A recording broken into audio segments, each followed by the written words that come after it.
Bien, vamos a hablar de un tema muy interesante que va finalmente con el caso de que estamos ya terminando el año. Aumento de apetito, desesperanza, dificultad para dormir, tristeza e irritabilidad son algunos de los síntomas de la depresión invernal. Es martes de salud mental.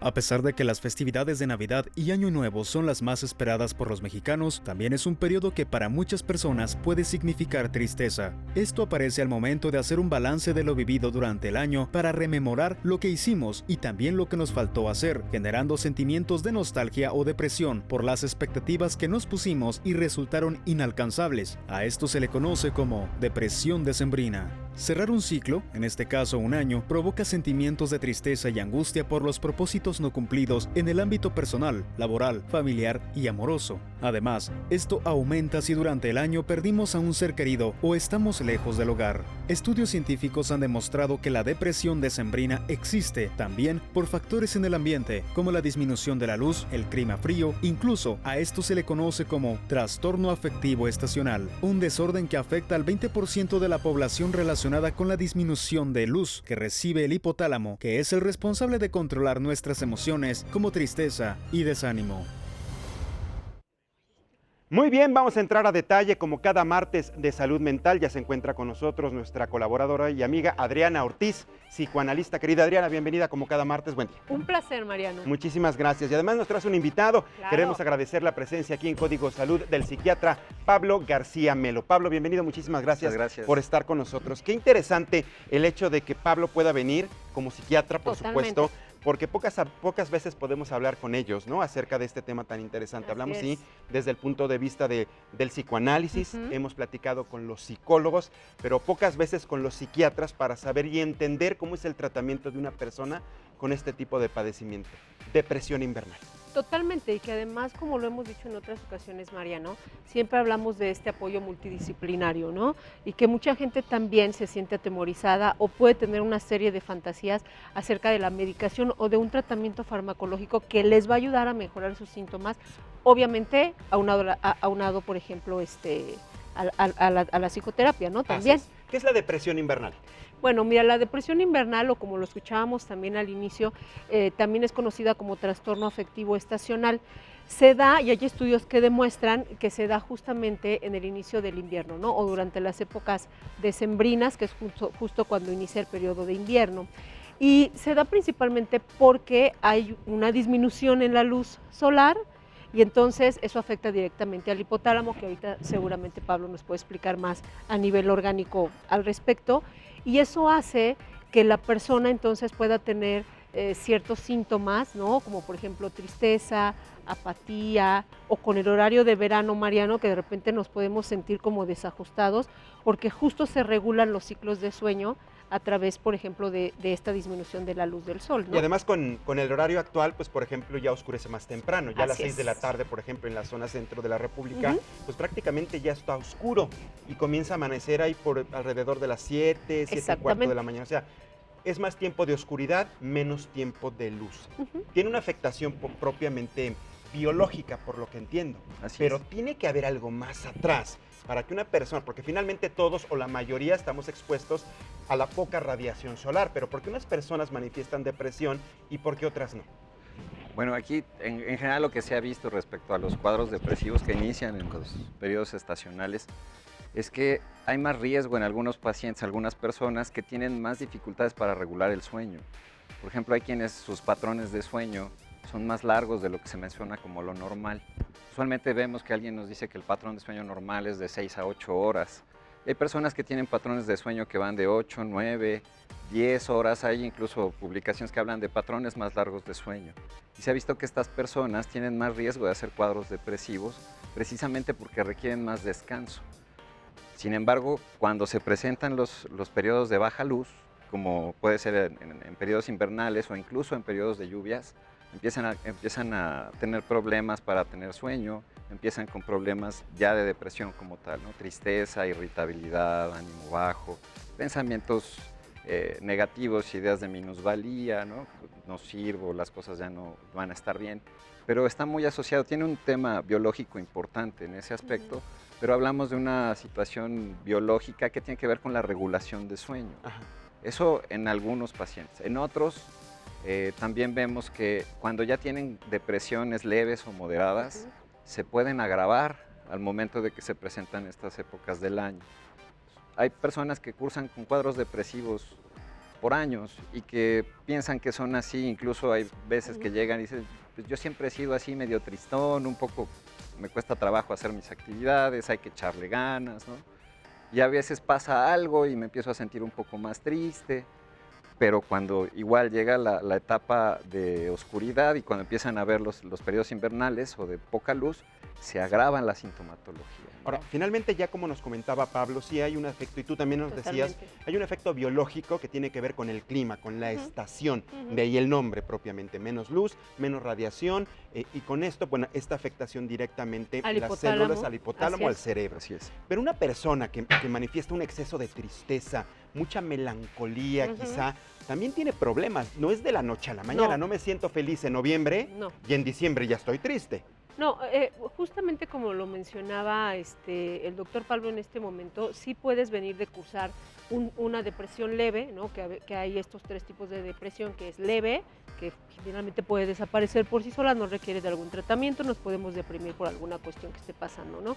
La depresión moderada, que ya compromete a la autoestima, que ya hay más apatía, que ya hay estados de tristeza o de irritabilidad, sobre todo más en los hombres, que por cuestiones socioculturales no los dejan ponerse como tristes o llorar y demás, y eso puede llevar, aunado a lo que es las cuestiones del invierno, a una depresión mayor. Y también, Mariano, hay una cuestión en el aspecto psicológico que tiene que ver con el cierre de año. Nosotros tendemos a cerrar ciclos, y al cerrar los ciclos, a todos nos ha pasado seguramente, estamos ya pensando ahorita qué hiciste o qué no hiciste a lo largo del año, o sea, ya está incluso de manera automática. Entonces, eso también empieza a ver qué expectativas cumpliste, cuáles no. Hay también una cuestión de duelos que se empiezan a manifestarse, sobre todo en las fiestas, donde a lo mejor hubo alguien que falleció en el año y ahí ya está presente, o sea, queda todavía más evidenciado como el que ya no está, ese lugar estaba vacío, ese lugar que antes estaba ocupado, ahora está vacío. Empiezas a reflexionar por las pérdidas a lo largo del año, no solo un ser querido, una pareja, un familiar, un amigo, si perdiste trabajo, el empleo, si perdiste una oportunidad de algo que tenías en puerta, empiezas o incluso hasta diagnóstico, si te diagnosticaron una enfermedad durante el año. Que también es un duelo, porque es una pérdida de la salud, o sea, está presente también eso, y también están las demandas sociales, porque justo en esta época también hay muchas demandas sociales. Hay eventos que tienes que ir, eventos del trabajo, que si el intercambio, que si esta fiesta, que si la otra, y muchas parejas también pueden estar teniendo conflictos por en casa de quién vamos a pasar la Navidad, en casa de quién vamos a pasar el Año Nuevo. Entonces sí son una serie de factores que se conjugan y que incluso está comprobado también que en estas épocas el índice de suicidios aumenta. Por eso es muy importante que se tenga este apoyo multidisciplinario, ¿no? A través de la medicación. Sí lo requiere, no todos requieren medicación, y también de la terapia, ¿no? Aquí sí es bien importante entrar a detalle, porque para saber identificar en qué momento o en qué fase nos encontramos de una depresión, como para solicitar primero la ayuda de un especialista y saber si voy a tener que llegar a una medicación o no, que la mayoría de las personas, ya cuando se acercan a ustedes los psiquiatras, es porque ya tienen a lo mejor una tendencia mucho mayor, o sea, digamos, el padecimiento ya está muy fuerte, muy marcado, y quizá lo que tengas que prescribir, además de una terapia, pues es un tratamiento farmacológico, Pablo. Así es. ¿Cómo lo determinas? ¿Y qué tipo de tratamiento farmacológico es? Bueno, en general los tratamientos se determinan, hay criterios para poder dar un tratamiento farmacológico. Cuando tenemos una depresión moderada o severa, el medicamento tiene que ir en el tratamiento forzosamente, o es lo más recomendable. Sí. Cuando las depresiones son leves, sobre todo cuando hay un cuadro depresivo que se llama distimia, que es una depresión leve de larga evolución, esas depresiones requieren tratamiento farmacológico. Elegir el tratamiento pues es algo personalizado en realidad. Y en general lo que se utilizan son antidepresivos, ¿no? O sea, muchas veces cuando oímos el nombre de antidepresivo pensamos que es algo muy malo, que es algo que me va a generar una adicción, que tiene mucho riesgo. O algún efectos secundarios, etcétera, etcétera. A lo mejor efectos secundarios sí, pero en realidad son muy pocos. Los medicamentos cada vez tienen menos efectos secundarios. No quiero decir que no van a existir, pero tienen muchos menos que los que existía hace pues unos Pues ya que 20, estás comentando, 30 Pablo, años. ¿cuáles eran los efectos secundarios que se tenían antes con los anteriores fármacos a los de ahora? Por ejemplo, antes era muy frecuente ver, son fármacos que todavía se llegan a utilizar, pero era frecuente ver la boca seca, ¿no? El estreñimiento, la retención urinaria en los adultos mayores. Por eso había que ser como muy precavido a la hora de utilizar el tratamiento, ya con complicaciones también a nivel cardíaco, donde podía haber alteraciones en la conducción cardíaca y generar bradicardias, por ejemplo, ¿no? Ese tipo de problemas eran más frecuentes. ¿Y ahora se ha reducido el número de efectos secundarios? Sí, por supuesto. Cada vez vemos menos pacientes que tienen este tipo de alteraciones. Sí es algo que hay que considerar, sobre todo al utilizar varios medicamentos, pero es mucho más fácil utilizar este tipo de tratamientos. Pero hay que salir entonces del mito. Totalmente. ¿Se genera o no genera adicción un No. tratamiento antidepresivo? Estrictamente un antidepresivo no lo genera. No lo genera. No lo genera. Pero el que una persona lo esté tomando constantemente, incluso sin estar prescrito, eso ya depende de manera personal hacerlo. No es que biológicamente le esté generando una adicción. No, en general ahí, siempre que se utilice un Ujú. antidepresivo, deberíamos de estar en contacto control. con el médico. Claro. Así es. Si es posible, con el médico psiquiatra también. Hace unos momentos comentábamos que somos pocos psiquiatras, somos 4 o 5 mil psiquiatras a nivel Ujú. nacional. Nada. Nada. Y entonces también mucho está enfocado a que se dé un poco de educación al resto de los médicos, por lo menos para que lo detecten o para que inicien algún tratamiento. Pero sí deberíamos de estar en contacto con alguien especializado, un psiquiatra, y los seguimientos de tratamiento dependen de la duración del paciente. Ajá. Y el protocolo de tratamiento depende de las recaídas en realidad.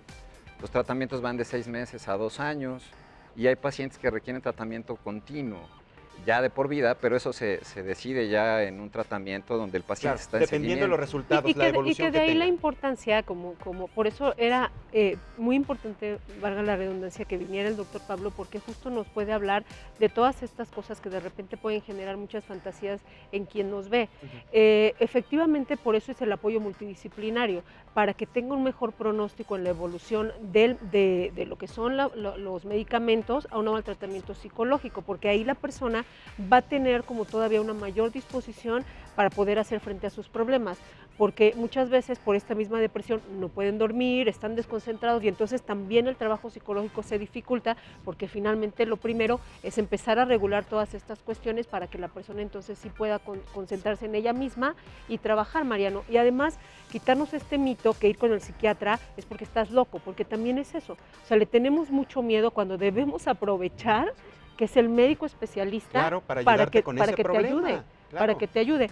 Y finalmente también entender que, por ejemplo, el medicamento farmacológico no funciona igual que de repente que nosotros asociamos a como una aspirina o como algún antibiótico que te tomas uno y se te quita. No es así. Principalmente por eso va en dosis muy pequeñas y por eso es el tiempo también que debemos de dar, ¿no? Por eso nos comentabas este tiempo tan importante. Habrá personas que Ujú. tengan un tratamiento de 2 años, habrá quien lo tenga de 3 o incluso de por vida, dependiendo del caso. Ahora, las personas en casos extremos, de verdad, tienen por lo menos alguna evolución. ¿Y por qué se llega, por ejemplo, a un tratamiento de por vida? Porque la persona ya no reacciona a qué. Precisamente porque vemos que los pacientes que responden a un tratamiento cumplen con el periodo de tratamiento adecuado, se suspende la medicación y reaparece la sintomatología, ¿no? Y entonces cuando la sintomatología vuelve a ser moderada o severa, entonces nos obliga a dar nuevamente la medicación. Se sabe que los pacientes que han tenido 3 eventos depresivos tienen un riesgo de un 90% de hacer un nuevo. Y entonces decirle que en 9 eventos de su vida difíciles se va a deprimir, de 10, pues mejor lo dejamos el tratamiento. ¿Cómo es un evento depresivo? Eh, ¿Cómo lo describirías? Pues usualmente aparece dentro de los síntomas, podemos hablar de la parte psicológica, que también viene asociado a la disfunción biológica, pensamientos de tristeza, de ya no sirvo, ya no valgo, las cosas no van a mejorar, ideas de O sea, desesperanza. completamente pesimista. Así es, ideas suicidas, ¿no? Y lo está pensando constantemente, la persona se aísla. Así es, hay aislamiento, o son pocos los pacientes que tienden a salir más cuando están deprimidos, precisamente buscando la mejora. Que estos son muchos de los cuadros que vemos en algunos famosos, ¿no? Como el paciente que parece que es normal, que no tiene nada, que lo veo sonreír, que puede salir en la tele y de pronto en unos meses vemos que se suicidó, ¿no? Hay algunos casos recientes, no recuerdo el nombre, por ejemplo, ahorita de alguno, pero hay casos reportados de ese estilo, ¿no? ¿Qué hay de la tecnología? Recientemente tuvimos la oportunidad, yo tuve la oportunidad de ver, por ejemplo, cómo ahora los especialistas utilizan, ya se valen no solo de los fármacos, sino, por ejemplo, ya de tecnología. Hay un casco específicamente que se le coloca a las personas ya en grados muy, muy avanzados de depresión, cuando exactamente ya ni siquiera el fármaco les hace. Y este hace estimulación directa en la zona del cerebro donde no se está produciendo el químico que genera que produce la felicidad. ¿Funciona este tipo de tecnología que hoy ya se tiene a nivel mundial? En realidad sí funciona, solo que sí también tengo que decir que todavía se consideran tratamientos ¿experimentales? No, se usa. Ya se usa. La estimulación magnética transcraneal. Exactamente esa. Es esto a lo que se está refiriendo y justamente se utiliza en pacientes. Se puede utilizar en pacientes con depresiones graves o con depresiones resistentes. Pacientes que les han dado tratamientos también con un protocolo y no han funcionado. Se utilizan ese tipo de tratamientos. Pero puedo decir que ya desde hace mucho tiempo se utilizaba el tratamiento que era la terapia electroconvulsiva. Que antes la veíamos en la televisión, o en las películas. Usualmente pero uno pensaba que bueno. Se modifica. Pero ¿sabes qué, Mariano? Yo creo que todo nosotros tenemos muchos elementos. O sea, lo que estamos mencionando aquí es que los que nos están viendo sepan que hay una solución, que hay un tratamiento, que puedes acudir, que nos podemos valer de muchas tecnologías, de los especialistas, Mariano, pero que eso también tenemos que trabajar los aspectos mentales, ¿no? Tenemos que trabajar aquellos aspectos que traemos que no se van a quitar aunque le des un fármaco, o sea, que va a ayudarte a regular algunas cuestiones, o este otro tipo de tecnología que se está aplicando, pero que eso no va a sustituir el hecho de poder solucionar todos aquellos problemas que te están pasando y que si no lo solucionas año con año, se están repitiendo. No, o sea, esto es muy importante. De hecho, hay estudios médicos que hablan justamente de esto. El tratamiento farmacológico mejora al paciente, aislado. El tratamiento psicológico aislado mejora al paciente. Pero los mejores tratamientos son los que vienen de forma multidisciplinaria. Claro. Una terapia psicológica con el tratamiento farmacológico es lo ideal en el tratamiento. Lo que siempre habías insistido, que había que platicar y que bueno que tuvo la oportunidad el doctor Pablo de venir al estudio precisamente para entender cómo exactamente se conjunta todo para poder sacar a flote y adelante a un paciente con una depresión de manera general, pero sobre todo muy marcada en estas épocas, ¿no? Pero como él lo decía, hay quienes ya saben que se van a poner mal en estas épocas, entonces no esperar para que desde antes estés tomando el tratamiento y entonces la pases mejor. Muchos también utilizan estas camas de luz, que es otro tipo de los tratamientos para depresión invernal, en donde tengas esta parte estimulada, ¿no? O sea, como sustituyendo un poco la luz del sol, pero a través de ciertas camas que te van a ayudar. Entonces, hay muchas soluciones, Mariano. Muy bien, y sobre todo el llamado a la familia, ¿no? Al círculo cercano, a la red más cercana de las personas que padecen la depresión, sobre todo muy marcada en el mes de diciembre, para que también los apoyen, los cobijen, que no los desatiendan, que no los aíslen tampoco. Que no es una cuestión de echarle ganas, exactamente, Mariano. No es una cuestión de echarle ganas o porque alguien quiere llamar la atención. O a lo mejor sí quiere llamar la atención, porque nos está lanzando precisamente una señal. Doctor Pablo García Melo, muchísimas gracias por haber estado con nosotros aquí en Código Salud. Bienvenido, muchas gracias. Muchas gracias. Querida Adriana, como siempre, tus redes sociales, por favor. Por supuesto, me pueden encontrar en Twitter en @AdriOrtiz5 y en Facebook como psicoanalista Adriana Ortiz, y ahí también estaremos posteando las redes del doctor para que lo puedan checar. Muy bien, para que lo puedan seguir. Muchísimas gracias a los dos, bienvenidos y gracias por el tema.